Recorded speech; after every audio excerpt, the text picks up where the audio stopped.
Antes de apresentar, eu só queria concluir essa questão sobre atividade física.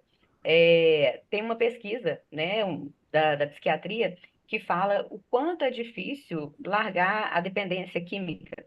E uma das conclusões foi que a atividade física é dos tratamentos que mais dá resultado.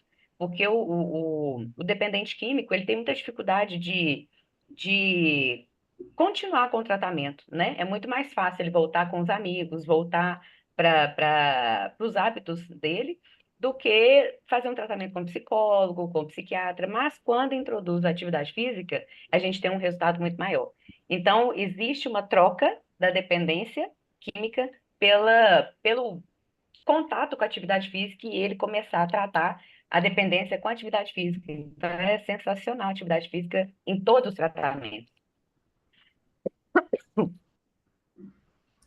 Que bacana, Lilian. Gostei muito da intervenção. E eu passei por uma experiência, né, relacionada a trocar um vício pela atividade física, que foi muito curiosa, assim, dentro da minha família, na época que eu estava ali sofrendo com a compulsão alimentar, eu não tive muito apoio. É normal, né, assim, isso faz parte. Eu estava muito acima do peso, assim, visivelmente acima do peso, e eu ficava brincando que ninguém nunca me chamou, vamos fazer uma caminhada, vamos fazer uma dieta, isso nunca aconteceu, né? E quando eu consegui ali me reerguer, consegui praticar atividade física, eu me encontrei no CrossFit na época. E eu sempre fui muito competitiva, sabe? Eu sempre fui muito dedicada, sempre gostei de fazer as coisas ali com muito afinco. Então eu viciei em CrossFit. Eu ia de segunda a segunda e participava de competições. E aí o que começaram a falar? Que eu estava viciada em atividade física, que aquilo era um problema, que era muito excessivo, que eu ia lesionar, enfim. E aí isso me deu um estalo, sabe? Que eu falei, gente, como é fácil para as pessoas julgarem quando a gente está numa posição ali em que a gente está se cuidando. Né? Quando a gente está numa posição de sucesso em alguma coisa, as pessoas apontam o dedo. Quando a gente precisa de ajuda, ninguém oferece uma mão. Né? E foi algo assim que me chamou muita atenção. E eu lembro que a minha psiquiatra na época falou isso para mim: falou, olha, Carol, você está trocando sim um vício pelo outro, mas não tem problema nenhum. Você está tirando um vício ruim, trazendo um vício bom, né, que vai te trazer saúde. E resumo da ópera: fiquei 8 anos me dedicando ali ao CrossFit, participei de várias competições e nunca lesionei absolutamente nada. Então, assim, né, eu consegui provar para mim mesma o que eu vinha tentando me convencer ali em meio a todo aquele julgamento social. E hoje, né, tenho isso para mim, de como é importante a gente se colocar em primeiro lugar, né, a gente fazer ali o que a gente gosta de fazer. Hoje é mais ou menos, sofro, assim, entre aspas, o mesmo estigma, né? Meu sócio chegou a comentar comigo: para que você acorda às 5h30 da manhã para ir para academia? Não tem necessidade. Se você for 2 vezes na semana ou 3, você vai ter o mesmo resultado de ir todos os dias. E eu tentando convencê-los de que não era o resultado, né? Era a prática em si que me trazia ali um benefício que eu, né, não posso e não quero abrir mão, fora todos os benefícios para a saúde que a gente já conhece, né, gente? Que essa pessoa que está, né, criticando a atividade física está lá acima do peso, com uma série de problemas de saúde, né, tendo dificuldade ali para subir uma escada, para carregar uma criança. Então, assim, a gente tem que ir construindo, né, o futuro que a gente quer ter, vamos dizer assim. E eu acho que ele tem que estar muito relacionado com a nossa saúde física e com a nossa saúde mental, com certeza. É. Nesse caso, mais a saúde mental, né? Porque esse julgamento do peso, da atividade física, as mulheres vivem isso o tempo todo, né? E como elas não têm essa força que você construiu, né, nesse tratamento todo, elas às vezes desistem, né? Porque ou é julgada porque não faz, nossa, mas você não está fazendo nada, ou é julgada porque faz. Gente, eu tô tossindo muito, eu não vou conseguir falar muito. Gente, vocês querem que eu me apresente, né? A gente acabou iniciando aqui uma discussão até muito bacana. Bom, primeiro de tudo, né, boa noite a todos, a todas, aliás, queria agradecer inicialmente pelo convite, né, foi o convite da Karina, fiquei muito feliz. Eu sou advogada, sou especialista em defesa da mulher, tá? Por formação, eu sou especialista em direito de família e em ciências penais. Mas a minha área de atuação, né, eu gosto de falar que é defesa da mulher, porque foi o que eu me especializei e é o que eu gosto de fazer.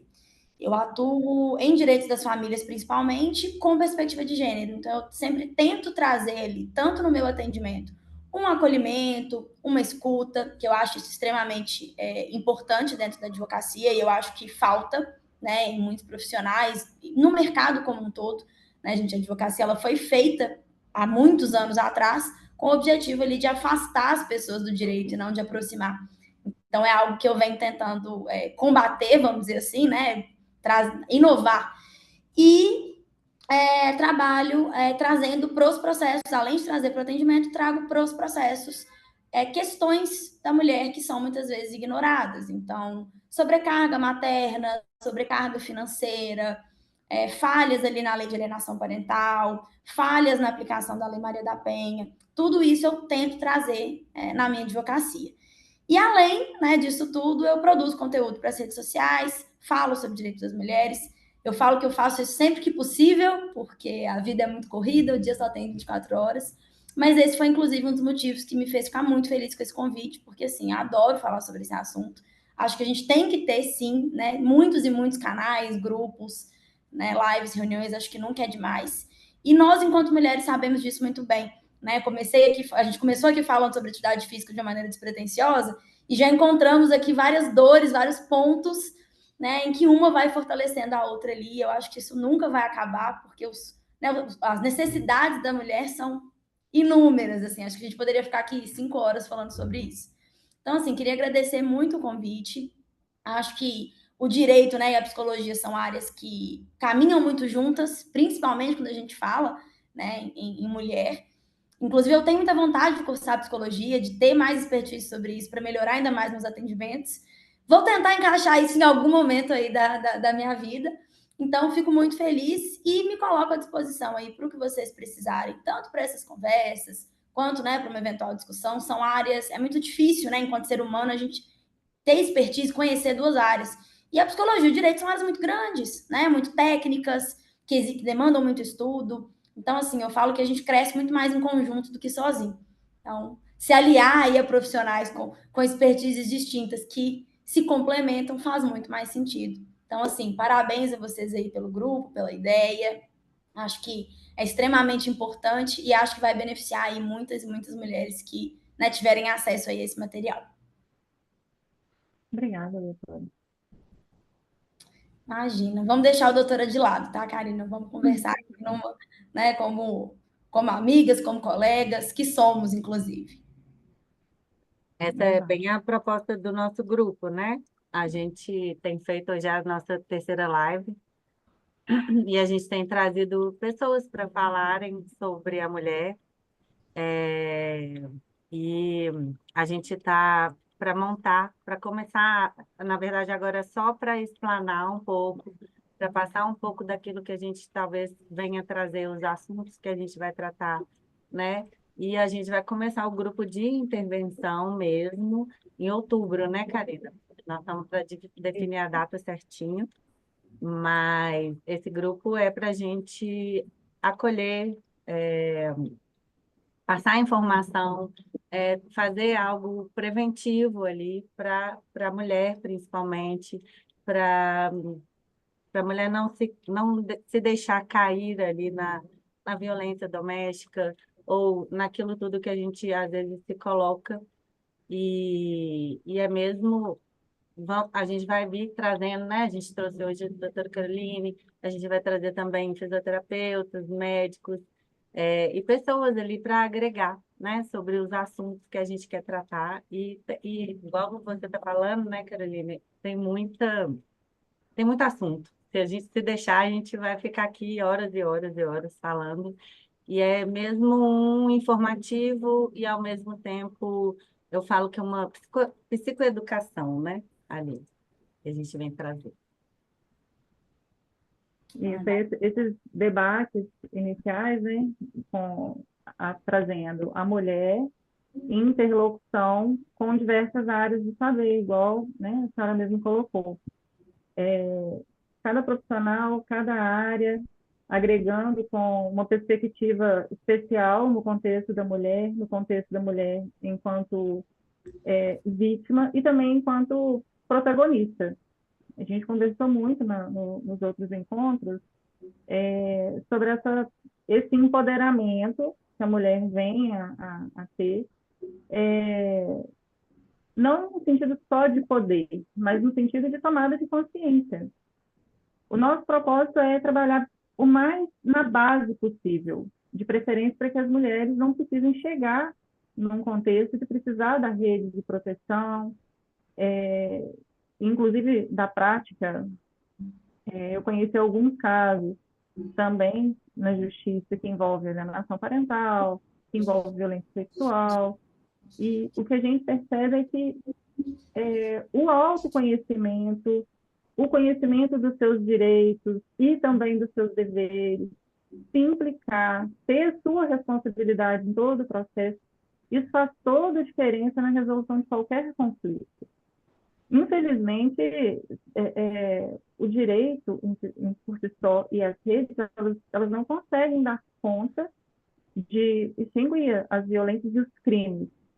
Todos os dias, infelizmente, salvo engano, na média estava 6 mulheres vítimas de violência no Estado. Então, os números são terríveis. Reportagem de ontem, a violência aumentou mais de 30% do ano passado para esse ano, inclusive violência física. Então, o aparelho, né, a disponibilidade que o Estado tem, infelizmente, não é suficiente para proteger essa mulher dos crimes e de todos os riscos que ela corre. Mas a gente entende que o autoconhecimento, ele é fundamental para que ela se retire, ela sequer chegue nessa situação de vulnerabilidade e risco. Karina, perfeito. E fazendo um comentário, os números, com toda certeza, são muito subjugados, né? A gente não tem o número de denúncias iguais ao que de fato acontece, né? A gente tem, olha, assim, só no escritório eu já consigo falar para vocês que uma média aí de 80% das mulheres que eu atendo relatam, ou usando a palavra violência ou não, ou só pelo caso mesmo eu consigo identificar ali um caso de violência e nem passa pela cabeça delas denunciar. Seja porque já saíram ali daquele contexto de violência, já conseguiram romper aquele ciclo, ou seja, por preocupação em relação aos filhos, por medo, né? As razões são muitas. Mas o fato é que, normalmente, quando a mulher chega a denunciar, ela já está numa situação extrema, né? Então, quando a gente fala os dados são muito grandes, a gente ainda tem que pensar o seguinte: acontece muito mais do que o que está reportado. Então, a verdade é que a sociedade, né, tem um problema muito grande. E o que você falou de autoconhecimento, Carolina, é muito interessante pelo seguinte: eu acho muito importante hoje, pensando sobre o aspecto da família, não só a mulher em si ter esse conhecimento para fins próprios, né, para que ela não se coloque nessa situação, mas também para que ela consiga educar os filhos dela em relação a essa situação. Porque hoje falta conhecimento sobre violência até mesmo para os homens. A gente vem de uma estrutura patriarcal em que a violência ela é institucionalizada, ela é social. Os homens, muitos, né? Aqui é muito complicado a gente generalizar, né, esse tipo de fala, obviamente, então eu queria, né, pedir essa ressalva, mas é muito comum que muitos homens acreditem que eles têm legitimidade para fazer determinadas condutas, para controlar a mulher, para praticar uma violência psicológica. Existe uma lógica que eu tento combater um pouco, de que a violência física ela é mais grave do que a violência psicológica. E eu entendo que não. Eu entendo que a violência psicológica ela é muito mais grave do que a violência física. Porque em muitos casos, quando chega no momento da violência física, a mulher cria coragem para sair daquele ciclo. Ou pelo menos ela consegue enxergar que aquilo é uma violência. Porque a agressão, a gente aprende, né, desde sempre, independentemente de gênero, de ser homem ou mulher, que agressão é errado. Doeu, incomodou, tá errado, é um sinal, meu corpo tá me dizendo que não tá legal. O psicológico não.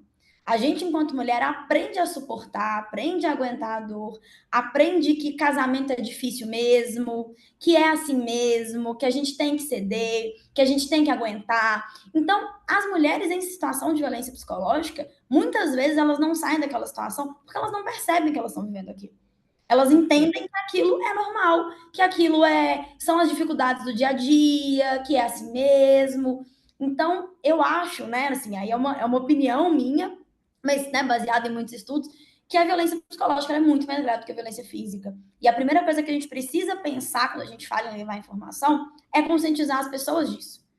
Porque às vezes o homem fala assim, até em audiências, em atendimentos, né, em sessões de mediação, não, mas eu nunca bati nela, eu jamais faria isso.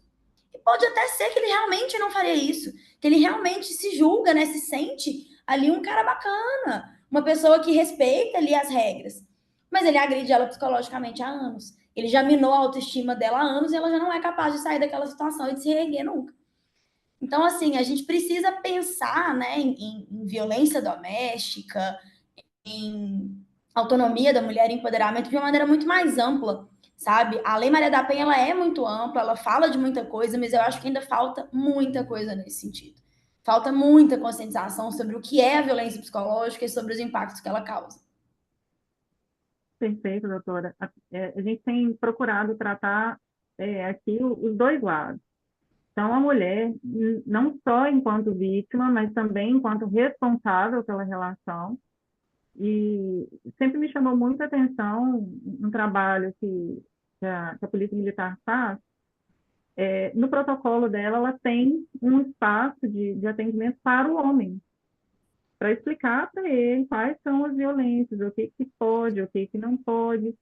E muitas vezes, de fato, os homens não têm esse conhecimento. Porque da mesma forma que nós mulheres, às vezes, somos criadas nessa cultura de que está tudo bem, casamento é difícil mesmo, é o jeito dele, e, né, muitas vezes criadas num ambiente familiar que pegou essas microviolências do dia a dia e foi normalizando, o homem também está suscetível a isso.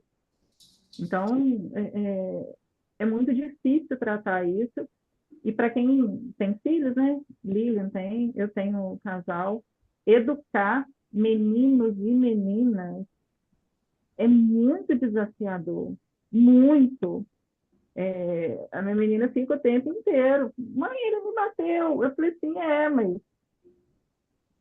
se você não se colocar nessa situação sempre, ele vai continuar te batendo. Aí eu tenho que, ao mesmo tempo que eu chamo a atenção deles, falo que não pode, explico que não pode, eu também tenho que ensinar para ela que, apesar dele não poder, ela também tem condições de não se colocar naquela situação. E é muito difícil. Hoje de manhã a gente estava falando sobre isso, né? Eu vou tentar falar, gente, porque eu não estou conseguindo. E estou triste com isso, porque eu tenho muita coisa para falar. Quando a Caroline coloca, né, que até chegar até ela, muita coisa aconteceu. E hoje a gente falou sobre isso, né, que tem os lugares onde acolhem as mulheres vítimas de violência. Essa é a violência física, que elas não têm nem noção da violência, de difamação, elas não têm noção da violência psicológica. E eu, né, convivo com militares, né, e a gente estava conversando ontem especificamente sobre isso, e eles estavam relatando algumas coisas, assim, quando eu comecei a namorar o meu marido, eu perguntei para ele, falei assim, como é que é a psicologia na Polícia Militar? Ele me deu um exemplo, ele falou, Lília, teve um evento que uma psicóloga deu uma palestra maravilhosa, e aí, logo que ela saiu, chegou o comandante e falou o contrário de tudo que ela tinha dito. E aí, na hora que eu falei isso com eles aqui, eles balançaram a cabeça e falaram assim, é exatamente isso. E eles não têm um lugar de fala, não só as mulheres, tá? Porque às vezes é uma instituição onde você não pode reclamar, porque você ali é coagido. Os próprios psicólogos não podem, né, falar determinadas coisas, porque eles são da própria instituição. Então, até a mulher ter a consciência do que ela está vivendo, ela não pode nem falar com as pessoas. E aí eu perguntei para eles, eu falei, onde vocês falam sobre isso? E eles falaram comigo, falaram, não fala, fala entre nós. Quando a gente está ali tomando uma, conversando, entre os amigos, onde eles têm segurança e liberdade. Então, gente, esse trabalho da prevenção é incrível e super necessário, porque as pessoas, até quando sabem, elas não podem falar. É porque Então, esse espaço aqui, ele é essencial para que as pessoas consigam ali ter esse autoconhecimento, né? Quem eu sou, onde que eu estou, para onde que eu vou, né? Bem mineiro. E, gente, o que está acontecendo comigo? Né? Até o homem, que às vezes ele está tentando acertar, né? Está errando sem perceber. Porque hoje tem muita informação aí. Nós que temos filhos, né? Eu comentei hoje de manhã o quanto eu fico nervosa quando meu menino faz alguma coisa. Ele nem sabe que está errando, mas, né, como eu vejo isso diariamente, isso me incomoda. Então, a gente precisa ter esse trabalho de não só focar na violência física, como uma educação, uma psicoeducação, né? Saber dos direitos da mulher, né? Por isso que a Caroline está aqui, porque eu falei hoje no meu Instagram, falei, gente, eu vou, porque nem eu que trabalho com isso diariamente sei, né? Então, a gente precisa muito dessa área, de psicoeducar, de informar, de conscientizar, para que não chegue na violência física. Porque o que eu vejo, Caroline, é que um trabalho muito bonito é feito em relação à Lei Maria da Penha e à violência física. Mas é isso que acontece, assim, elas às vezes não querem nem denunciar, ou quando denunciam, tiram a denúncia. E aí é difícil a gente acessar essa mulher, porque psicologicamente ela vem de anos sofrendo. E aí, na hora que você pede para ela tomar uma atitude, ela não tem nem força para isso. Então, a gente trabalhar aqui, ó, essa história, né? E hoje eu coloquei uma outra imagem de uma mulher que foi agredida, e ela fala, ninguém me acolheu, né? Ninguém me socorreu, que acharam que é meu marido. Porque a sociedade inteira acha que é normal. Gente, em briga de marido e mulher não se mexe a colher. Ou a pessoa tem medo, né? O marido vai me bater também. Porque também a gente tem que olhar o lado da pessoa que não consegue ali ajudar, né? Não é só criticar. Então, é toda uma sociedade que normaliza agressão. Ah, o pai pode, o marido pode, o tio pode, o avô pode, que são as pessoas que moram com elas, né? Agora o vizinho não. Uai, como assim? Ninguém pode. Então é toda uma cultura que a gente precisa mudar. E a gente vai mudar isso que a Karine falou, né? Conscientizando essa mulher que ela pode. E o que que ela pode? A Caroline vai informar, né? Nós vamos mostrar, filha, que você pode mudar isso, aos pouquinhos, né? Então eu acho que essa troca aqui é essencial. Eu consegui falar. Eu falo que essa violência psicológica, ela machuca dentro e ninguém vê, né? Então ela é velada e é engolida, né? E por isso talvez as pessoas relevem ou as pessoas nem estão sabendo o que está acontecendo, né? Porque ela é muito íntima. Ela é ali entre o casal, onde ele vai diminuindo ela, criticando, dizendo palavras que machucam. E aí, talvez, quando acontece a violência física, é que talvez elas tomem a coragem, porque aí elas têm que mostrar. Aí tem alguma marca, aí tem algo fora que aparece. Só que dentro, com certeza, já está muito mais machucado do que fora. Infelizmente, nem sempre a agressão física ela consegue levar a mulher a denunciar. Então, especialmente nesse âmbito do direito e com um pouco do conhecimento na prática que eu tenho, até gostaria de convidar a doutora Caroline, né, para participar dessa interlocução do direito, no contexto da Lei Maria da Penha, porque o que a gente discute enquanto mais desafiador, pensando na mulher em contexto de violência, é ela conseguir provar, num contexto de prova. Então, a maioria das vezes, quando o caldo entorna, né, que ela chega a fazer um boletim de ocorrência, é o primeiro boletim de ocorrência, e essa mulher já vem há anos num processo de agressão, num processo de subvalorização, de subjulgamento, e, via de regra, né, são situações escaladas de um relacionamento abusivo. Via de regra, os problemas no relacionamento no âmbito familiar, eles começam como uma forma de preocupação. Eles começam de uma forma muito velada e a mulher, ela começa acostumada para ela receber amor, ela tem que ser boazinha. Então, ela tem sempre que submeter à vontade do outro e está tudo bem. Então, na minha infância, para eu ser amada, eu tenho que obedecer meus pais, eu tenho que fazer tudo que me mandam. E a mulher vai sendo educada, via de regra, formalmente, assim. Então, em todos os seus relacionamentos, ela tende a ir aceitando as coisas. Então, começa uma reclamação. a gente chama de isolamento social. Começa a criticar a convivência familiar, começa a criticar as amigas, começa a criticar o trabalho. E a mulher, de forma quase que imperceptível, começa aos poucos ir abrindo mão de visitar um familiar, de uma interação com amigas, de uma interação familiar, se isola do trabalho, tal qual a doutora Diana ponderou, né, maravilhosamente bem semana passada, a mulher tem que trabalhar como se ela não tivesse filho. E ela tem que cuidar do filho como se ela não tivesse que trabalhar. Então, não raras vezes a mulher abre mão do seu trabalho para se dedicar a uma atividade doméstica aos filhos, e daqui a pouco ela está extremamente fragilizada, extremamente sozinha e sobrecarregada. Nesse contexto, geralmente é que a mulher começa a ser vítima de abuso físico. Todos esses processos que a gente, né, que eu falei até agora, são os desgastes dos abusos psicológicos. Então, a mulher extremamente fragilizada emocionalmente, ela começa também a ser vítima de abusos físicos. Então, são situações diversas. Apoderamento de bens e pertences pessoais,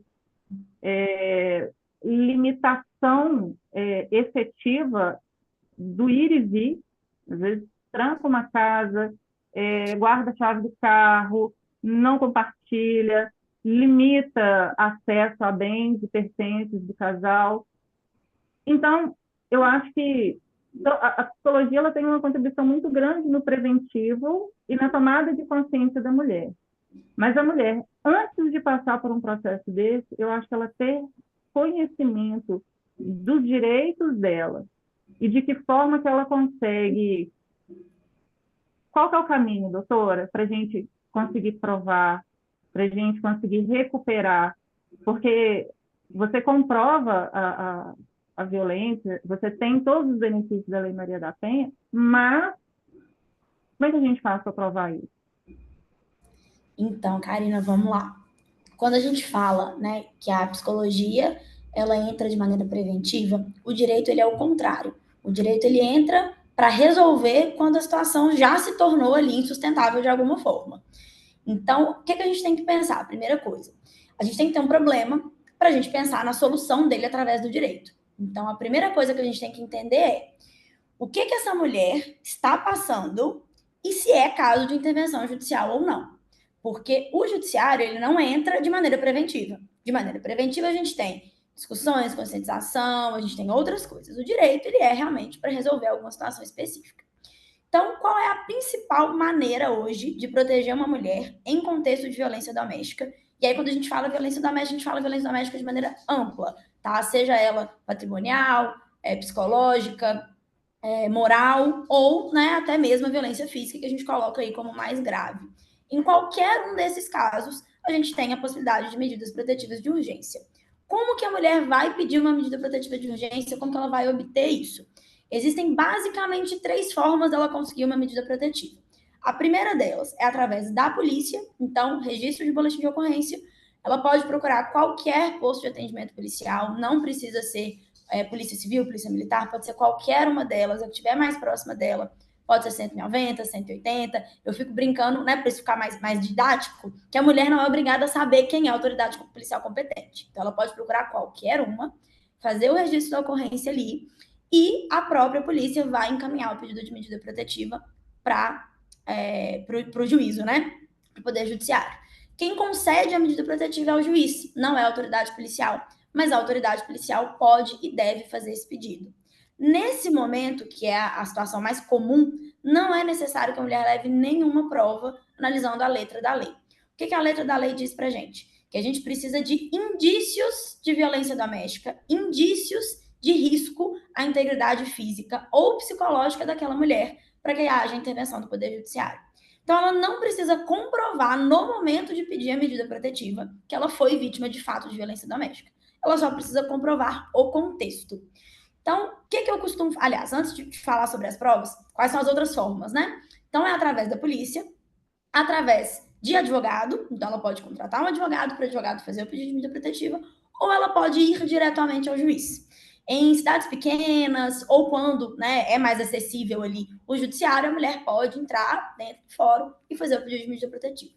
O que a Lei Maria da Penha traz? Uma diminuição de requisitos. A gente não tem muitos requisitos para pedir a medida protetiva. Basta ali a palavra da vítima, basta o contexto de violência. Por quê? Justamente porque ela é uma violência que acontece entre quatro paredes, muitas vezes sem deixar rastros, sem deixar testemunhas, e a mulher ela não vai ter condições de produzir essas provas.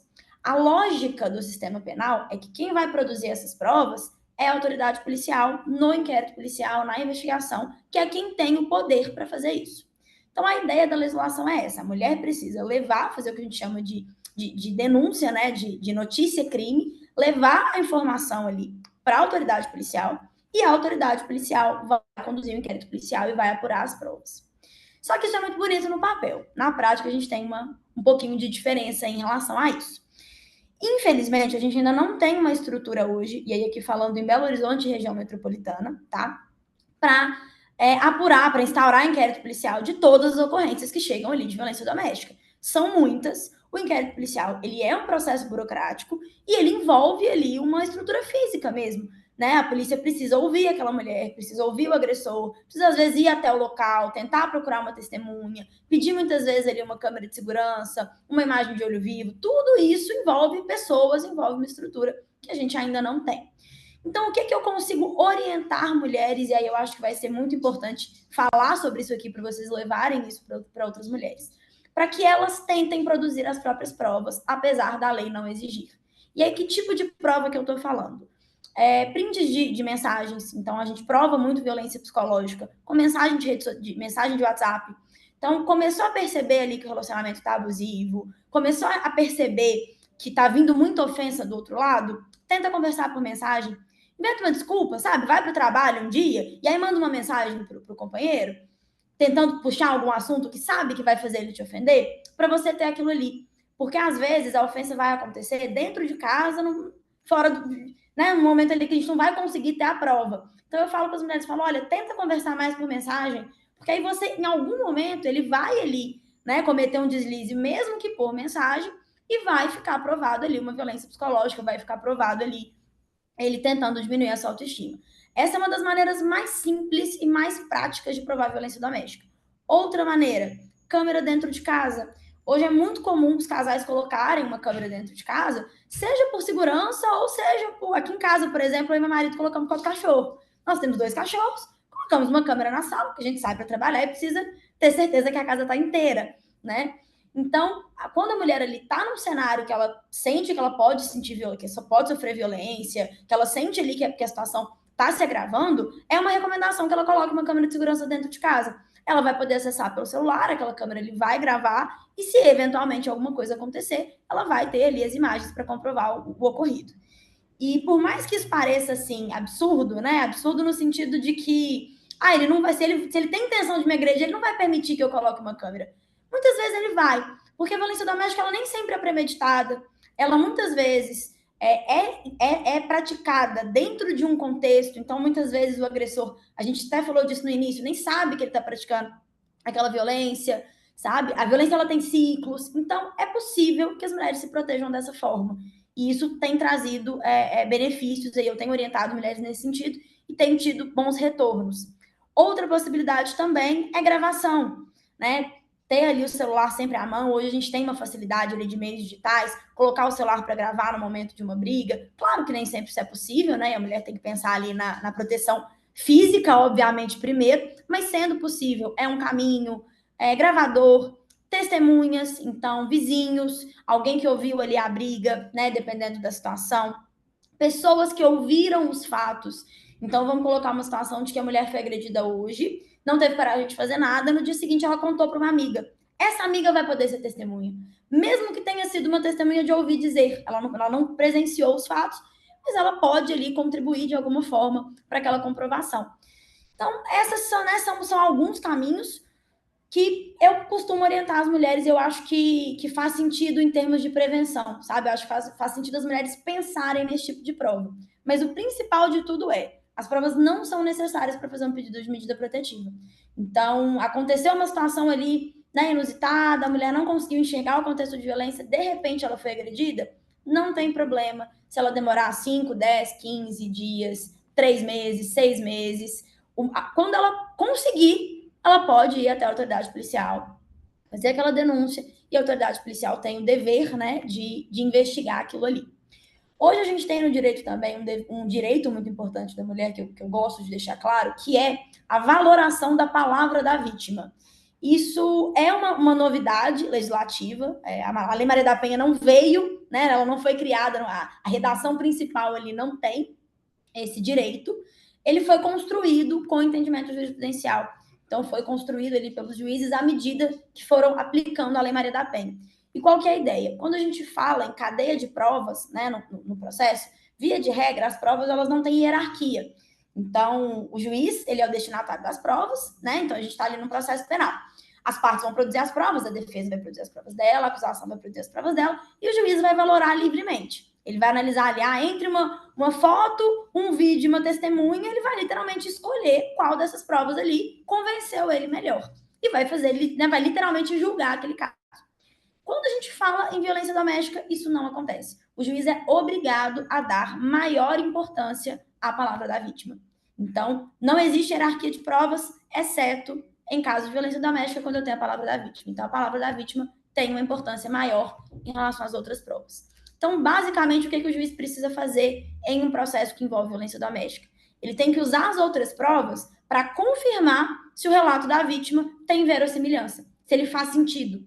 Entende? É basicamente confirmar com esses outros fatores que eu coloquei aqui, né, com essas outras provas possíveis, se os fatos realmente aconteceram ou se eles são 100% inventados.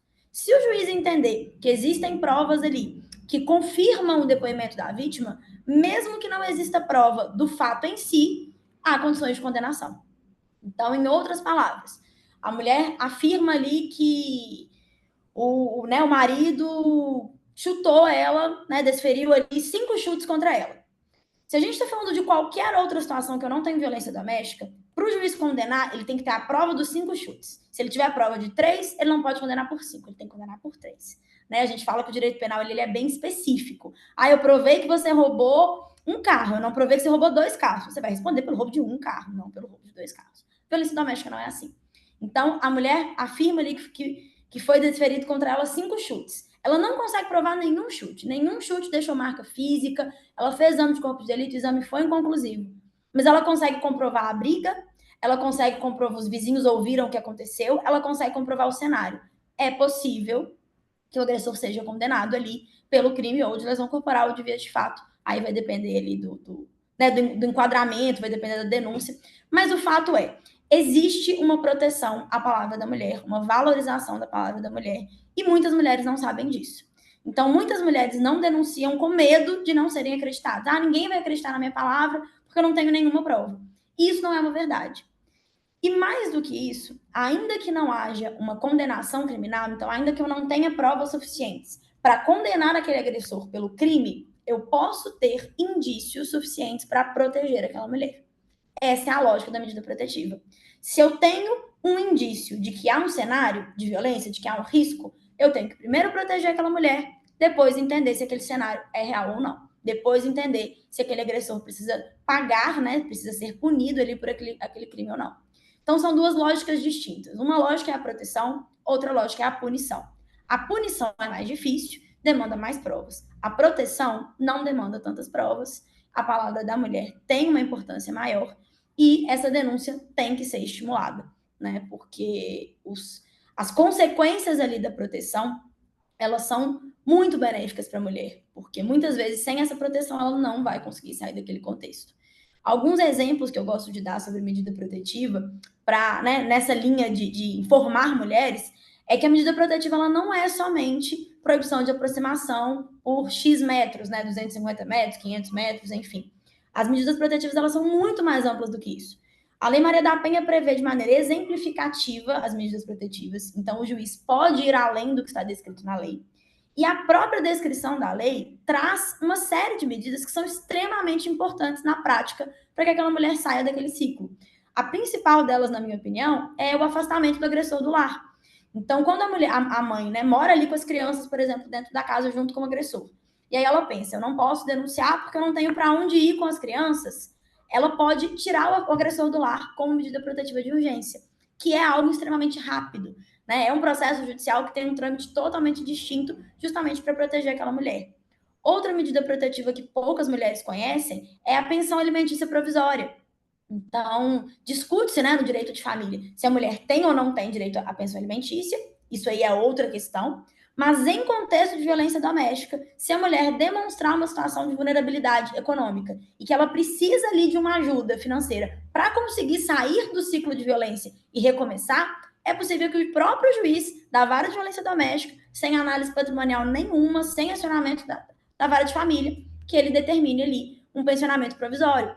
Vai ser provisório, né? Porque as questões patrimoniais elas têm que ser tratadas em outra esfera, mas é uma medida protetiva que poucas mulheres conhecem também.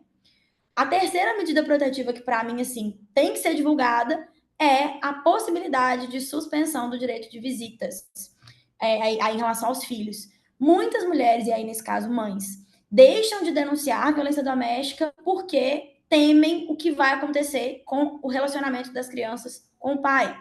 Por exemplo, eu não tenho rede de apoio, eu não tenho familiares aqui que vão poder intermediar essa convivência, o pai continua tendo o direito de ver essas crianças, então o que eu vou fazer? Se eu denunciar, na hora que ele for buscar as crianças aqui para conviver, eu vou sofrer retaliação, eu sofro risco de ser violentada novamente. E isso é muito real para muitas vítimas. Eu vejo assim, a maioria das vítimas mães tem essa preocupação. E é possível que ela peça a suspensão do direito de visitas até que o cenário de violência doméstica seja contornado, né? Principalmente quando ela demonstra aí que não tem a possibilidade de um intermediário. Isso também está previsto na Lei Maria da Penha.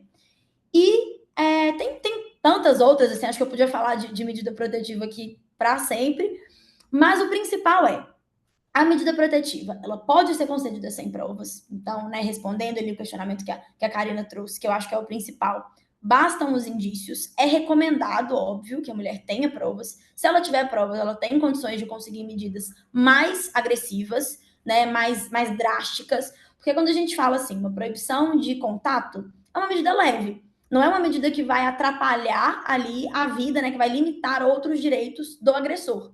Porque a gente sempre tem que pensar que, para o direito, tanto a vítima quanto o agressor são sujeitos de direitos, né? Eles têm os seus próprios direitos. Então, para a gente limitar o direito de uma pessoa, a gente tem que ter algo muito grave em relação ao direito dessa.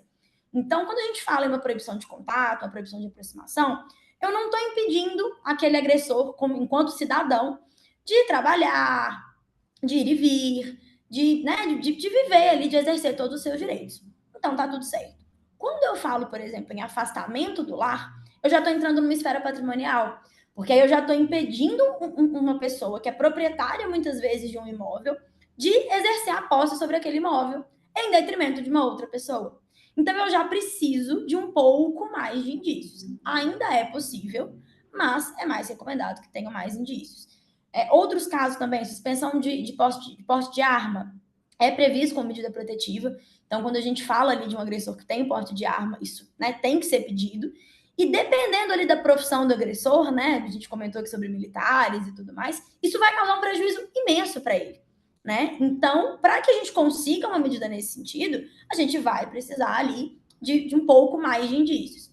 Então, a lógica é sempre essa. Qual é o cenário? Qual medida eu preciso? E aí eu vou entender qual tipo de prova eu preciso para conseguir aquela medida em específico. Pensão provisória também é algo que precisa de um pouco mais de comprovação, porque a mulher precisa comprovar a condição financeira dela, precisa comprovar que ela realmente precisa, né, que ela realmente está numa situação de vulnerabilidade. A suspensão do direito de visitas, ela vai depender muitas vezes de uma escuta especializada das crianças, para que elas também não sejam afetadas. Então, existem uma série de requisitos ali que vão ser trabalhados, mas o principal disso tudo é que a mulher tem direito, né, de conseguir todos eles. Não é um processo complexo, tá? E existe muita estrutura hoje. Apesar das limitações, né, a gente tem uma estrutura muito grande dentro do Ministério Público, tá, de Defesa da Mulher, e dentro da polícia. A gente tem a delegacia especializada, a gente tem dentro da Polícia Militar, né, o batalhão de prevenção, que faz, inclusive, o acompanhamento dessas vítimas. Então, depois que a medida protetiva é concedida, a polícia vai, de tempos em tempos, ele entra em contato espontaneamente com aquela vítima para verificar se está tudo bem, né, para ter notícia ali se aconteceu mais alguma coisa, mais algum episódio. Então, assim, Não, é como se não tivesse motivo para não denunciar, sabe? Eu acho que existem muitas ferramentas hoje, existem muitos mecanismos, e as medidas protetivas eu acho que são o maior direito e a maior sucesso, né? Maior êxito da Lei Maria da Penha até hoje. É o que a gente vê que mais funciona, que mais traz resultado, principalmente o resultado imediato. Mas ainda temos, né, dificuldades ali. E o que eu sempre falo para as mulheres, e acho que vale muito a pena também a gente lembrar, é que a medida protetiva nada mais é do que um papel, do que uma determinação judicial. Se o agressor, ele é, por exemplo, né, um criminoso, se ele tem ali o hábito de descumprir regras de uma maneira geral, não é uma decisão judicial que vai proteger aquela mulher. Então, tem casos em que eu recomendo para aquela mulher, para ela fugir, para ela desaparecer no mundo, para ela pegar os filhos dela e ir para outro lugar. Porque, infelizmente, o Estado não é capaz de proteger todo mundo. Então, isso é uma coisa que a gente precisa saber. A gente tem os direitos? Tem. Existem as ferramentas, os meios? Existem. Mas a mulher precisa ser capaz de analisar a situação. Ela precisa olhar para aquele agressor e entender: vai funcionar ou não vai funcionar? E eu acho que é muito importante, nesse momento, a mulher procurar profissionais, procurar uma rede de apoio. Ela ter ali um acompanhamento psicológico, ela ter um acompanhamento jurídico. Isso é muito importante para ajudá-la a fazer essa análise. Porque, normalmente, quando a mulher está nessa situação, ela está fragilizada e ela vai ter dificuldade de fazer essa análise. E essa análise é essencial para que ela consiga realmente romper aquele vínculo. Na, assim, maioria dos casos, o agressor doméstico, ele é covarde. Ele é um cidadão do bem que agride somente aquela mulher naquele contexto. Então, a medida protetiva vai funcionar. Ele tem medo de ser preso, ele tem medo do juiz, ele tem medo da justiça. Mas a gente tem casos que não. E é muito importante, principalmente, né, quando a gente entra aí em mulheres em outras situações de vulnerabilidade, né, vulnerabilidade econômica, vulnerabilidade social, vulnerabilidade, às vezes, até de informação mesmo. Muitas vezes ela vai se envolver com uma pessoa que já tem o hábito de descumprir as regras, né, que já é criminoso ali em outros sentidos, que já faz prática de outras atividades ilícitas, ilegais, e vai procurar uma medida protetiva. E aí não vai funcionar. Porque se a pessoa, né, se o agressor já pratica outras atividades ilícitas, não é uma decisão judicial que vai proteger aquela mulher. Então, a gente precisa ter cautela na hora de recomendar a denúncia também, sabe? É o que eu tenho levado para a minha prática. Eu acho que a gente tem que entender o contexto para a gente entender o que faz mais sentido para aquela mulher. Então, eu falei assim, coloca uma câmera em casa, grava. Isso é muito bom. Mas se você, no meio de uma discussão, pega o seu celular, você está correndo o risco de ser agredida. E muitas vezes era só uma discussão. Então, a gente precisa pensar na segurança, a gente precisa pensar no lado prático, sabe? Eu acho que a gente tem sempre que vincular ali o direito à prática. E falando, né, ainda de direitos, que eu acho que é o que vocês, né, mais querem ouvir, acho que é o que eu mais consigo contribuir aqui, é importante que as mulheres tenham conhecimento dos direitos que elas têm na esfera da família. Porque quando a gente fala em violência doméstica, a gente está falando em âmbito familiar, em contexto familiar. Então, a gente tem questões que vão além da violência doméstica. Então, depois que a mulher fez a denúncia, fez o pedido de medida protetiva, ela não pode parar ali. Ela precisa correr atrás de solucionar as questões familiares. Quais questões são essas? Um divórcio, uma união estável, uma partilha de bens, as questões dos filhos. Eu já vi, assim, mulheres que denunciam, que pedem uma medida protetiva, conseguem o afastamento do lar, por exemplo, do agressor, mas não pedem o divórcio, não pedem a partilha daquela casa. E aí, com o tempo, aquela medida protetiva vai eventualmente ser revogada, porque não existe nenhuma restrição perpétua no Brasil, isso é algo constitucional, e ela vai voltar para aquele cenário. Ela vai se ver ali novamente dentro de uma prisão. Então, isso é algo muito importante. O divórcio hoje, ele é um direito potestativo, ele é um direito líquido e certo. Toda e qualquer pessoa, não só mulher, que queira se divorciar, tem esse direito. Não precisa de nenhum tipo de prova e não tem nenhum tipo de restrição, de limitação, tá? Se uma pessoa não quer permanecer casada, ela não continua casada. Carol, mas ele falou que não vai assinar o divórcio, ele falou que eu tenho que provar que a culpa do fim do relacionamento é dele, porque senão eu vou ser prejudicada no processo, vou ter que pagar alguma coisa. São mitos. São mitos que muitas pessoas falam, né? São mitos aí muito falados no senso comum, mas são mitos. Já houve a época né, década de 90, ali antes do Estatuto da Mulher Casada, que era necessário comprovação de quebra de falha dos deveres matrimoniais para que o divórcio fosse concedido.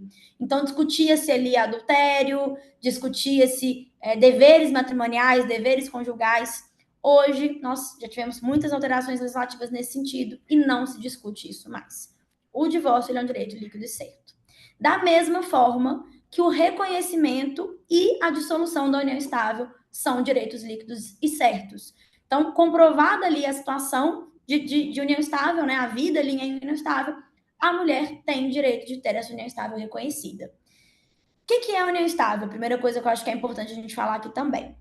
É um relacionamento amoroso com o objetivo de constituir família. Então, a gente tem que ter o preenchimento de alguns requisitos. A união tem que ser pública, contínua, duradoura e com o objetivo de constituir família. Todos esses requisitos, gente, são subjetivos exatamente da maneira que eu falei aqui. E por isso é algo tão delicado quando a gente falar de união estável. Porque a gente precisa provar isso.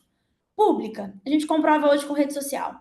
Uma postagem ali é suficiente para demonstrar que aquele relacionamento é público. Contínuo significa que não houveram muitos términos.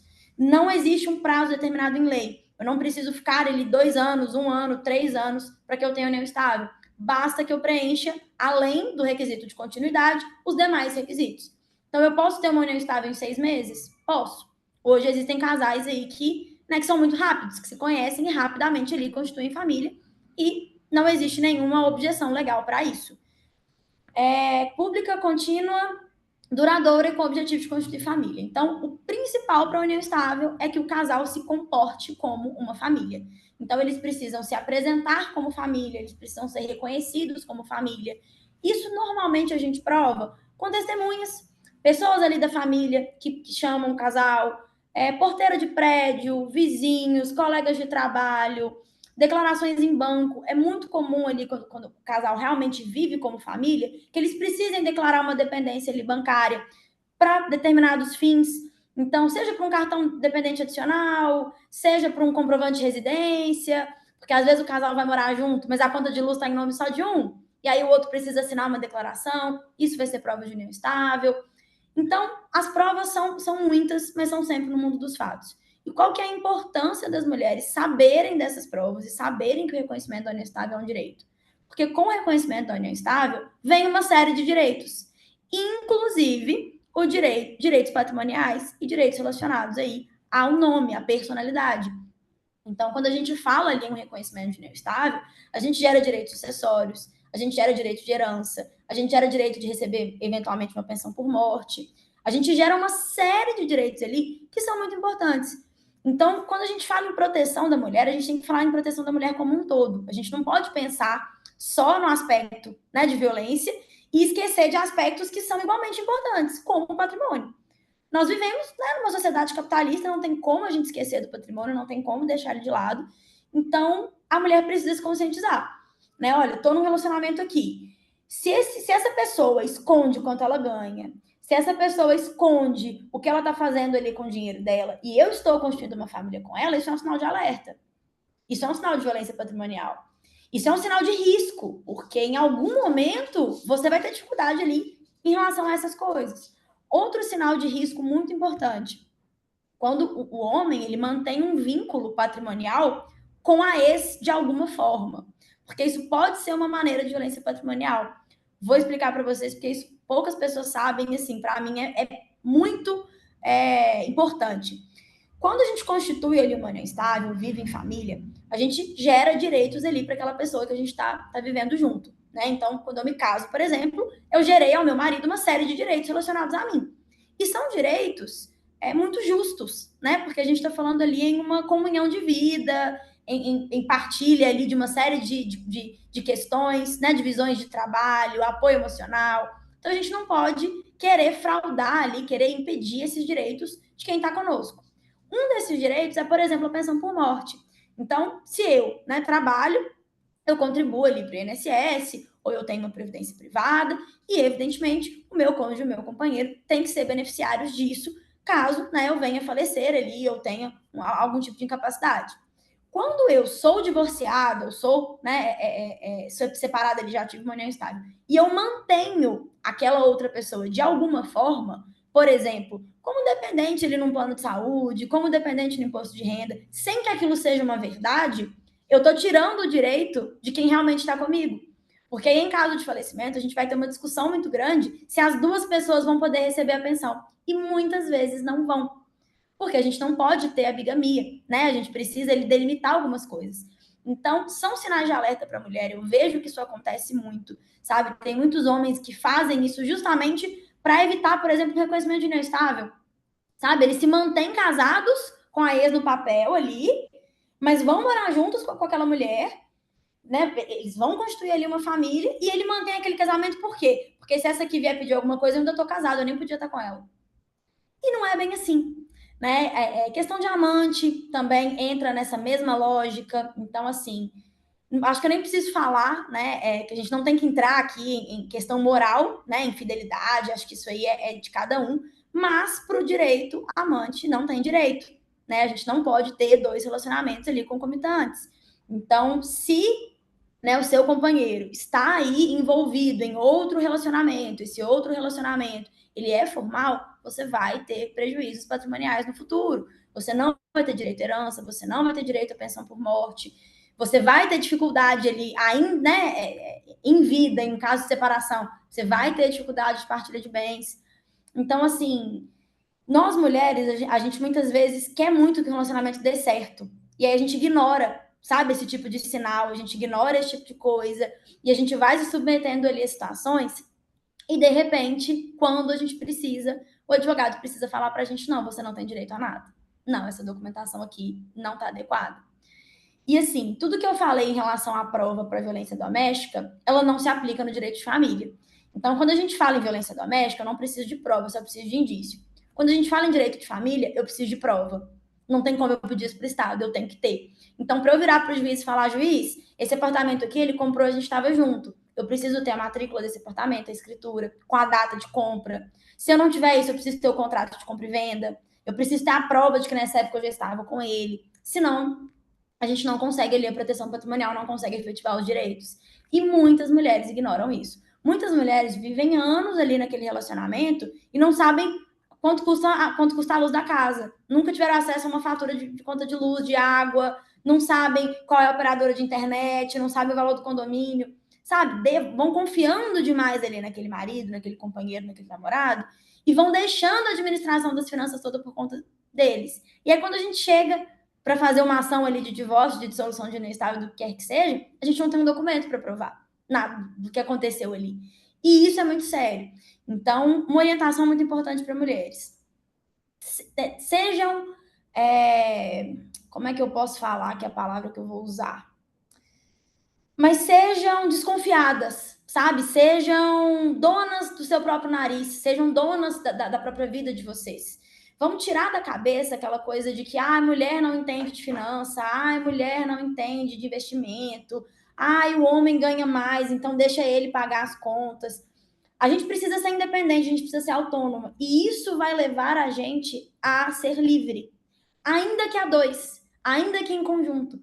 Sabe? A liberdade da mulher, ela não significa solidão, ela não significa não ter uma família. Ela só significa cautela, né? Porque, infelizmente, a gente vive num mundo que não dá para fugir dessas coisas.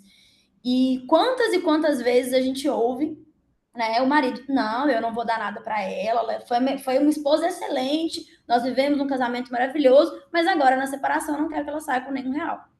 E muitas vezes ela vai sair sem nenhum real se ela não tiver documentação para provar. Então, é muito importante que a mulher tenha ciência das despesas da casa, que ela tenha prova das despesas da casa, que ela tenha condições de obter isso, que ela tenha ciência do que o marido, o companheiro está fazendo com o próprio dinheiro, ainda que eles sejam casados, por exemplo, no regime da comunhão parcial, e ele tenha dinheiro anterior ao casamento, um patrimônio anterior ao casamento, é importante que ela tenha conhecimento disso. Está sendo alugado esse apartamento? Vendeu? Se vendeu, comprou outro? Comprou outro em qual valor? Porque vamos falar de comunhão parcial de bens? Tudo que foi feito antes do casamento, né, tudo que foi adquirido, não comunica. O que foi adquirido durante o casamento, durante a união, comunica, com ressalvas. Se eu tenho um imóvel particular, por exemplo, foi adquirido antes do casamento, mas esse imóvel gera frutos, ele está alugado, os frutos estão sendo adquiridos durante o casamento. Então, a mulher vai ter direito sobre esses frutos. Ela vai ter direito a metade desses aluguéis. Se ele vende esse apartamento e compra outro, se esse outro que ele comprou for de um valor maior, por exemplo, ele teve ali uma aquisição de patrimônio, um acréscimo patrimonial. Esse ganho é partilhável. É mais ou menos a mesma lógica do imposto de renda, sabe? Tudo que for tributado ali no imposto de renda como ganho de capital, se aconteceu durante o casamento ou a união estável, vai ser partilhado. E muitas mulheres acreditam que não. Se deixam enganar ali pelo que o homem fala, né? Ele vai conduzindo a situação e vai falando para ela assim: não, isso aqui você sabe que você não tem direito, isso aqui é muito antes. E aí ela nem sabe. E ele tá lá fazendo reforma, fazendo benfeitoria nesse bem particular, e a casa que eles estão morando, que é partilhada, tá caindo aos pedaços, ele não quer nem pintar, falando que tá sem dinheiro.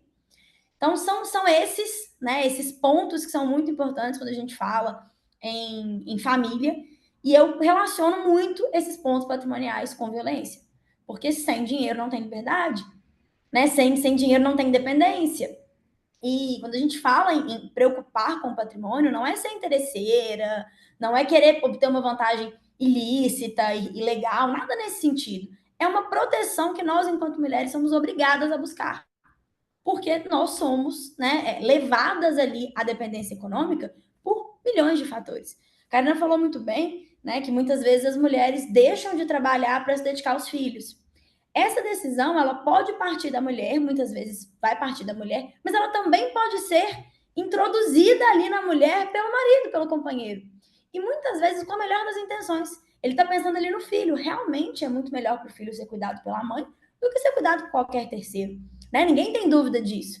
E a mãe, muitas vezes, principalmente ali durante a gestação ou no puerpério, ela se deixa levar pelos hormônios, ela quer, de fato, estar mais próximo da criança. Né? Eu falo que, assim, muitas mulheres têm até esse sonho, né, de largar a carreira para cuidar dos filhos, porque querem muito exercer ali aquele papel, que é um papel muito bonito, que é um papel maravilhoso, que é, né, gente, uma dádiva, um dom que a gente recebeu, né, da maternidade, mas a gente não pode olhar só dessa forma, só por esse ângulo. E nesse ponto eu volto no que a gente falou lá no início da consciência do homem. Porque muitas vezes o homem realmente não tem a consciência de que impedir a mulher de ter acesso às informações sobre as finanças da família é uma violência patrimonial. Ele acha que ele está poupando ela, ele acha que não precisa, ela já tem muita coisa para preocupar, não vou passar isso para ela, não. E aí, na hora do divórcio, quando ele acha, né, que ele não precisa passar nenhum patrimônio para ela, quando ele não quer passar nenhum patrimônio para ela, ele acha que ele está certo. Porque ele pensa assim: eu comprei sozinho. Ela nunca trabalhou, ela nunca colocou um dinheiro para. Ela nunca me ajudou a comprar. Sabe? E não é bem assim. A gente sabe que se não fosse todo o cuidado doméstico, né, dessa mulher que deixou ele de trabalhar, o homem não teria tido aquele sucesso profissional, aquele sucesso pessoal, não teria adquirido o que ele adquiriu. E mais do que isso, quando a mulher trabalha, na maioria das vezes, ela vai dividir ali as despesas com o homem. Só que ela vai dividir as despesas sem dividir a carga emocional e o cuidado dos filhos. Então, ela não vai ter o mesmo sucesso profissional, não vai ter a mesma cabeça, porque nós somos uma só, nossa cabeça é uma só, né, gente? Não tem como você acumular funções e ter o mesmo rendimento. Isso é humano, né? Então, ela vai ter ali uma diminuição da capacidade financeira dela. Eu discuto muito isso quando a gente fala em alimentos compensatórios no divórcio. Se vocês quiserem, eu entro nisso daqui a pouquinho. Então, ela vai ter uma diminuição da capacidade financeira dela. Ela vai ter menos condições de ganhar dinheiro, menos condições de adquirir patrimônio, enquanto o homem manteve a vida dele e ainda teve uma vantagem porque ela está dividindo as despesas com ele. E aí, no momento do divórcio, ele vai ter o mesmo raciocínio. Mas eu comprei sozinho. Não, ele não comprou sozinho. Ele comprou porque ela pagou o condomínio e aí sobrou dinheiro para ele conseguir juntar para ele comprar aquele bem. Sabe? Isso é uma visão que eu acho que falta muito nas mulheres. Tem mulher, às vezes, que me procura e fala comigo: Carol, eu sei que esse carro aqui, ele que comprou é dele, eu nem quero. Não, você não tem que achar que esse carro é dele. Se vocês estão vivendo juntos, vocês estão ali construindo tudo juntos. E isso, né, do aspecto psicológico, vocês vão poder falar disso muito melhor do que eu, é muito evidente. E para a lei, isso é líquido e certo. A lei, quando a gente tem o regime da comunhão parcial de bens ou da comunhão universal de bens, a gente tem uma presunção de esforço comum. Então, a própria lei diz: Pelo simples fato de vocês serem uma família, eu presumo que houve esforço comum para a aquisição desse bem, independentemente de como esse bem foi adquirido. Então, se o homem, né, seu companheiro, marido, vira para você e fala assim, olha, eu vou provar que só eu comprei esse bem, que o dinheiro saiu todo da minha conta, é uma ameaça vazia. Para a lei, isso não faz o menor sentido e ele não vai ter êxito ali naquela demanda. Uma outra forma, né, uma outra ameaça que os maridos acabam fazendo muito é sobre dinheiro em conta. Ah, você nem sabe o que eu tenho, o que está na minha conta é meu, eu não vou partilhar nada com você. E não é uma verdade. Todos os ativos bancários, tudo que está em conta tem que ser partilhado. A gente entra numa dificuldade que é a prova, né? Porque não tem como a mulher acessar a conta bancária do homem, isso aí é um fato, né? A menos que seja uma conta conjunta, mas o juiz tem. A gente tem hoje vários sistemas judiciais unificados, inclusive, para fazer pesquisa de bens. Então, a gente tem hoje o Cisbajude, que é um sistema vinculado ao Banco Central, que reúne todas as contas bancárias, inclusive contas de investimentos, contas que envolvem outros ativos ali que não são ativos líquidos, vinculados ao CPF. Então, eles vão conseguir fornecer isso tudo no processo. E a mesma coisa em relação a tantas outras formas de aquisição de patrimônio. Então, previdência privada, a gente pode pedir ofício para a SUSEP judicial para obter informações. Bovespa, a gente pode pedir informações sobre ações na Bolsa de Valores e por aí vai. Então, não se deixe enganar, né, sobre isso e tenham sempre esses conhecimentos, porque assim, essa informação sobre o que acontece nas finanças ali do casal. Porque ainda que existam os ofícios judiciais e as possibilidades de descoberta, a mulher precisa dar o caminho. Se ela não falar para o juiz, olha, juiz, tem tal coisa, o juiz não sabe nem onde procurar e ele não vai procurar de ofício, né? Quando a gente fala em patrimônio, a gente precisa de prova. Isso é um ponto muito importante. E a mesma coisa se repete para a pensão alimentícia. É direito do filho receber pensão alimentícia? É. É um direito líquido e certo? É. Mas qual vai ser o valor dessa pensão? Essa é a dificuldade. E essa é uma dificuldade que, assim, faz com que muitas mulheres não saiam de uma relação por medo do que vai acontecer em relação à pensão. E é um medo muito legítimo. Esse é um medo que faz todo sentido. Porque, realmente, se o processo de pensão alimentícia não for bem feito, o valor pode ser muito baixo. Porque o que a gente precisa para fixar a pensão alimentícia? A gente precisa, principalmente, de duas comprovações. Uma, a necessidade daquela criança. Então, quanto que ela gasta por mês. E a possibilidade de quem vai pagar. Quando a gente fala em uma mulher que tem conhecimento das finanças da casa, ela vai ter condições de informar quanto a criança gasta. Porque ela sabe o valor da luz, da água, por mais que ela não tenha ali o comprovante naquele momento, não tenha a fatura ali está em nome do marido, mas ela tem a informação, ela consegue procurar. Quando a mulher nunca se interessou, nunca, né, ou o marido não permitiu que ela tivesse acesso às finanças da casa, ela não vai saber o que falar. E isso é um problema. Porque a gente tem hoje, né, crianças aí, vamos colocar a escola, que é uma despesa aí básica. A gente tem crianças em escola pública, que não gera custo nenhum. A gente tem criança em escolas que a mensalidade é R$8.000 por mês. E aí? Como que o juiz vai fixar a pensão alimentícia especificamente do seu filho de acordo com o seu padrão de vida, se você não sabe falar para o juiz qual é o seu padrão de vida? E sobre a possibilidade do pai, é a mesma lógica. Eu já recebi mulheres que falaram assim, eu não sei com o que ele trabalha.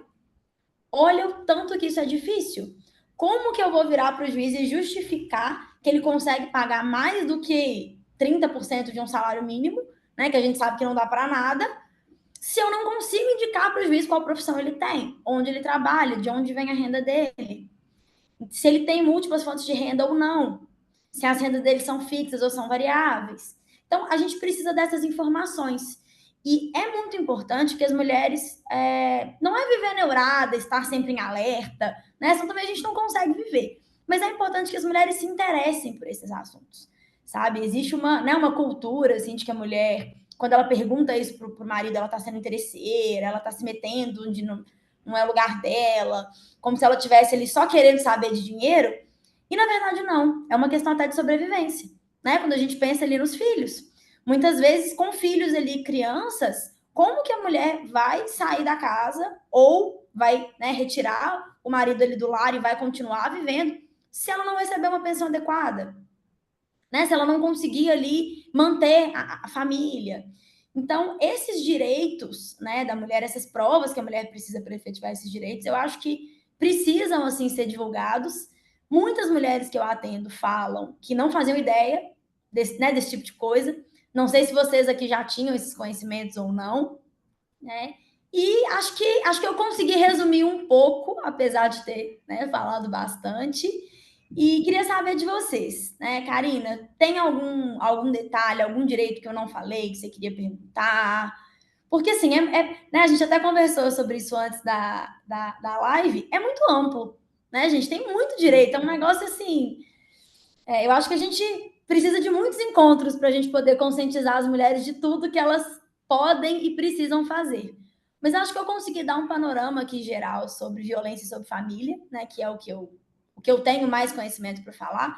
Existem várias outras linhas aí do direito, até acho que vale a pena vocês convidarem outros profissionais nessa linha. Dentro do direito do trabalho, existem vários direitos ali da mulher, que é muito importante as mulheres, né, terem essa consciência. Então, assim, tem outros pontos, com certeza, aí para vocês trazerem, mas acho que eu consegui falar né, o geral, o que veio na minha cabeça aqui como mais importante. Se eu tiver esquecido de alguma coisa, vocês fiquem à vontade para me perguntar. A senhora foi brilhante, só isso mesmo.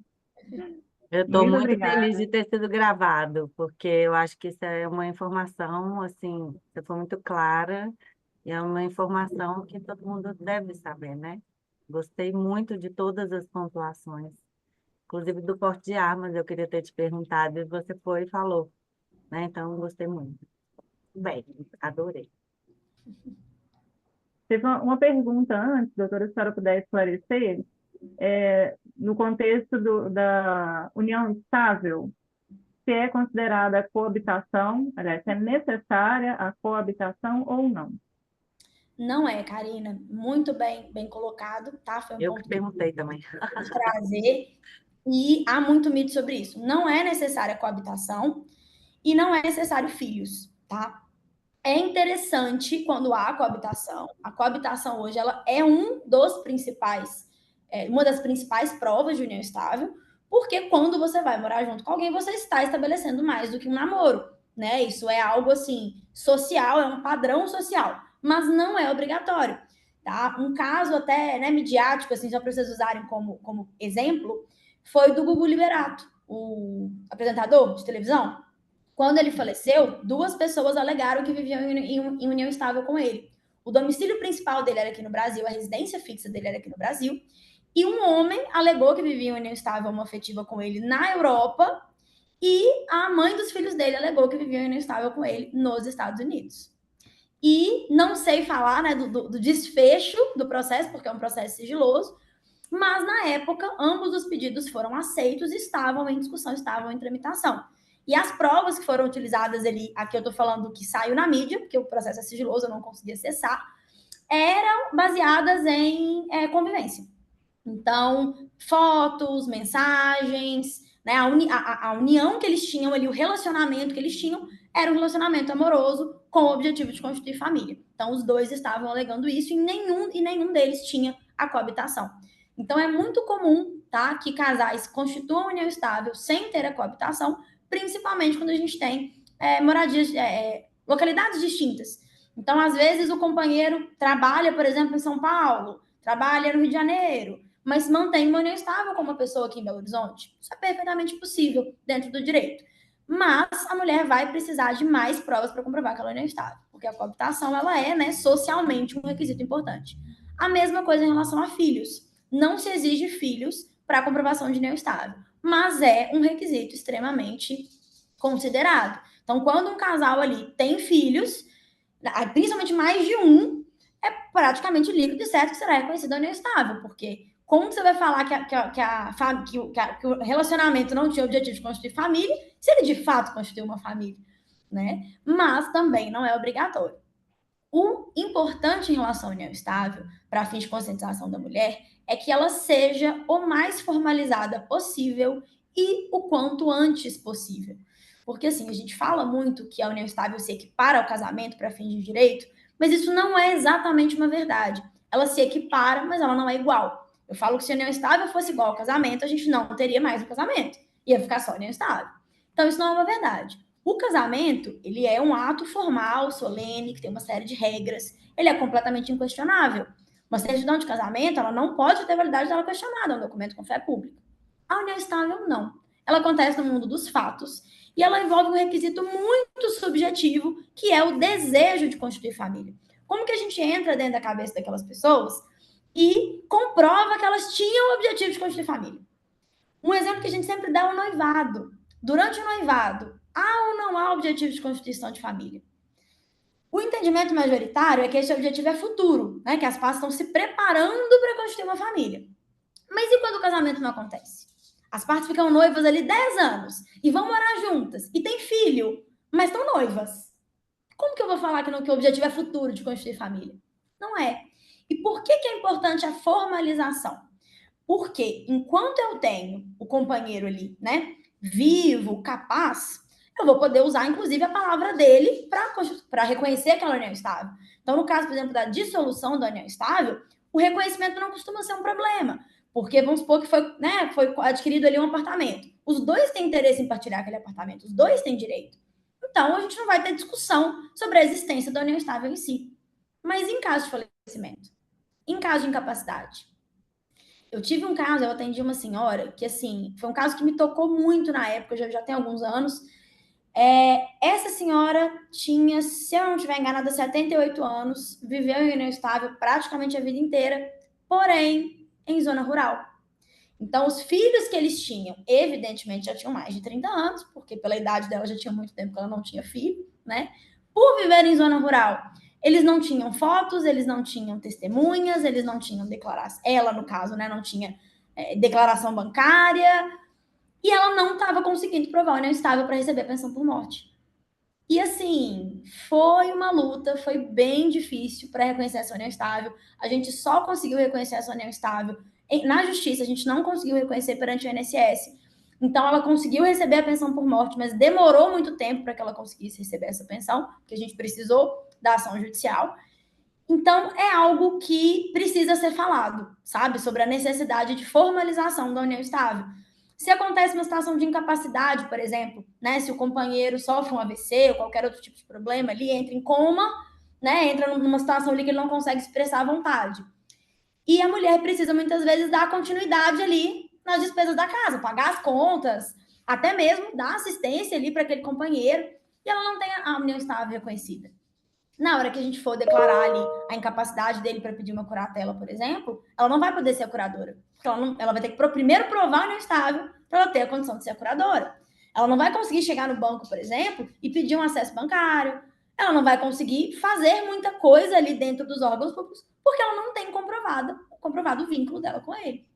Então, assim, é claro que a gente tem que pensar na separação, na necessidade de formalização, mas tem pontos que as pessoas esquecem, né? Que não é só a separação. A gente tem ali consequências, e eu falo que isso é muito, muito do brasileiro, né? Aí, independente de gênero, a gente não quer falar de coisa ruim. A gente não quer pensar em falecimento, a gente não quer pensar em doença, a gente sempre evita esse tipo de pensamento. Mas não tem jeito, né, gente? É inevitável. A doença a gente pode até evitar um pouquinho, mas ela é imprevisível. E quando eu falo em doença, a gente tem que pensar também em acidentes, enfim, né? As situações são muitas. E o último ponto em relação à formalização de união estável é a importância de definição da data de início. A questão patrimonial, por exemplo, na união estável, o regime que vigora é a comunhão parcial. Então, o que foi adquirido durante o casamento, durante a união, no caso, né, partilha. O que foi anterior, não partilha. A união começou em janeiro de 2023 ou em abril de 2023? Isso pode ser um problema, porque se o apartamento foi comprado em março, isso é exatamente o que vai definir se aquele bem entra ou não entra. E aí, quando eu falo em fotos, em declarações, em testemunhas, eu não consigo falar em data. Você não consegue virar para o seu vizinho e falar que dia que eu comecei a me relacionar com fulano. Ele não vai saber, ele vai saber que vocês estão se relacionando durante X período. Eu encontro com eles aqui no prédio há 2 anos. Mas quando começou os 2 anos? Quando deixou de ser um namoro e passou a ser, de fato, uma união estável? Então, é importante que as mulheres se conscientizem disso, da necessidade de formalização das coisas.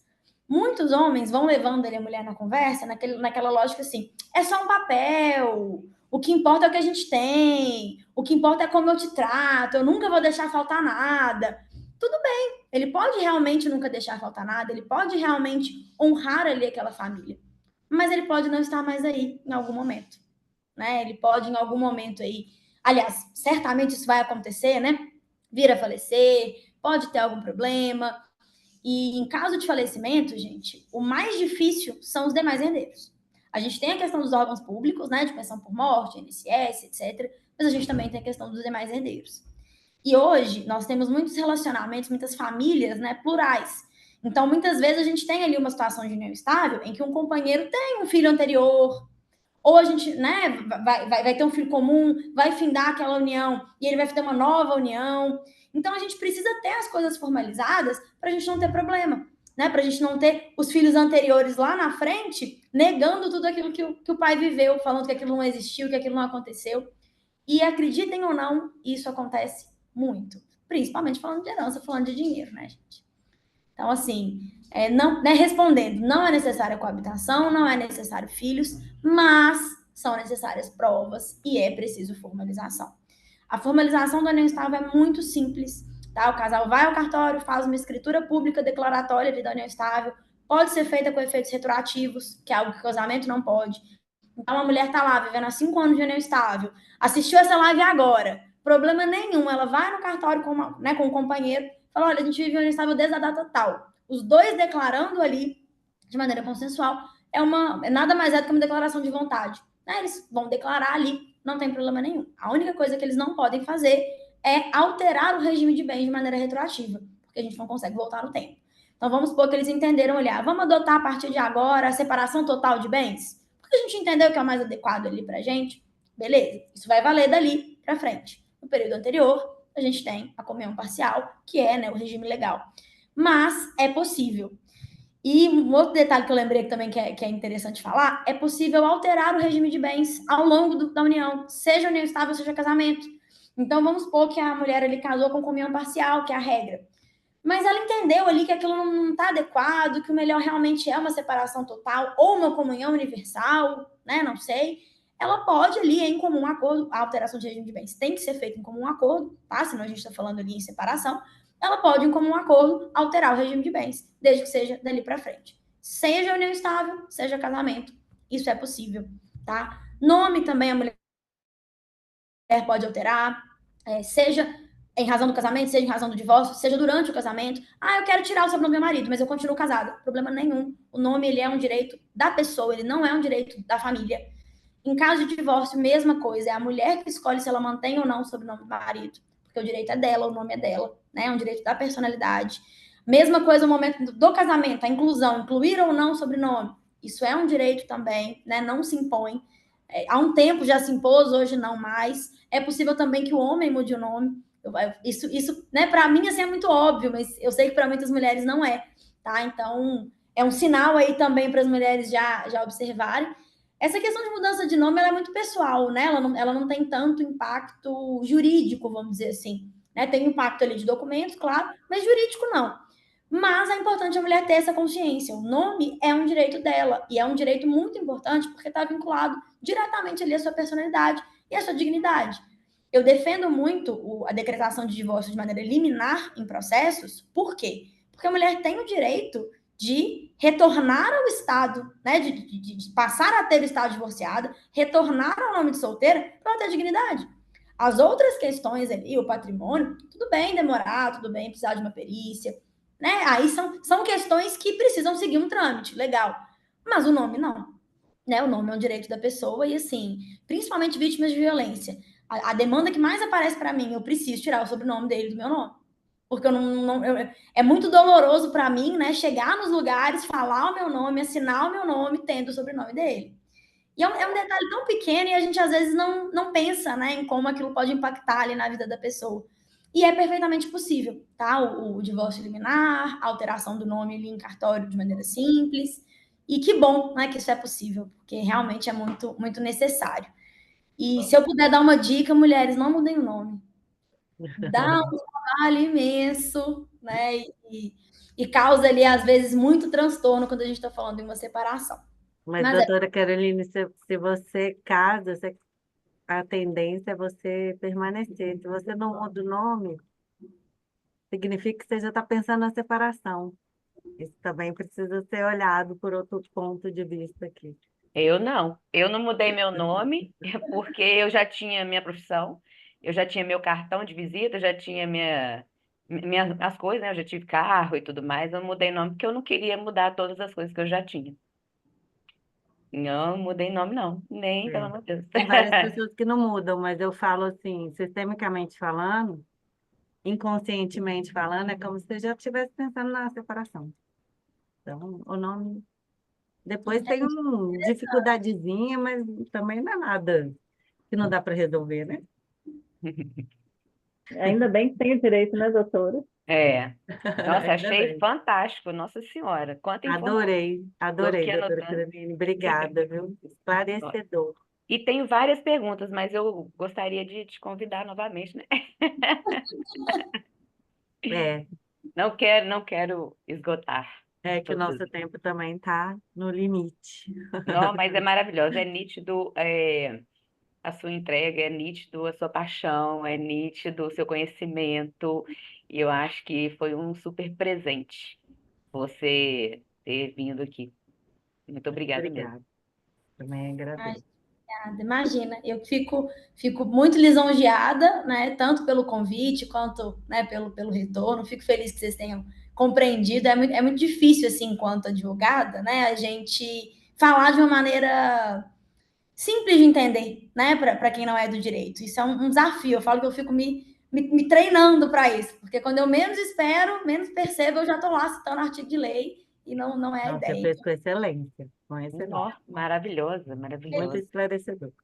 Lilian, não é sobre as dúvidas. Se quiser me mandar alguma coisa também no privado, problema nenhum, né? Se quiser fazer aí, né, algum outro formato para esclarecer essas dúvidas, para a gente também, né, poder descansar, voltar aí para, né, os nossos maridos, nossos filhos, tá? Estou super à disposição.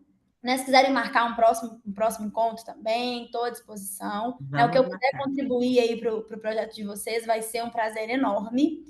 E, né, eu sei que é um assunto muito amplo, então fiquem à vontade. Mas, mais uma vez, só agradecer pelo convite e pela iniciativa de vocês também, que é um projeto muito bacana. Eu amei porque você dá muito exemplo e eu adoro exemplos. Então eu tive vários aqui na minha mente, lembranças e casos. E aí, mas aí eu vou deixar para a próxima mesmo. Mas eu vou anotar para não esquecer. De nada. Eu tenho palavras para agradecer, doutora. E no âmbito do direito, efetivamente, é muito difícil que o profissional saia do jargão, do rebuscamento do direito, que é tão bonito, tão, né, cheio de palavras, e trazer um conhecimento tão profundo e acessível.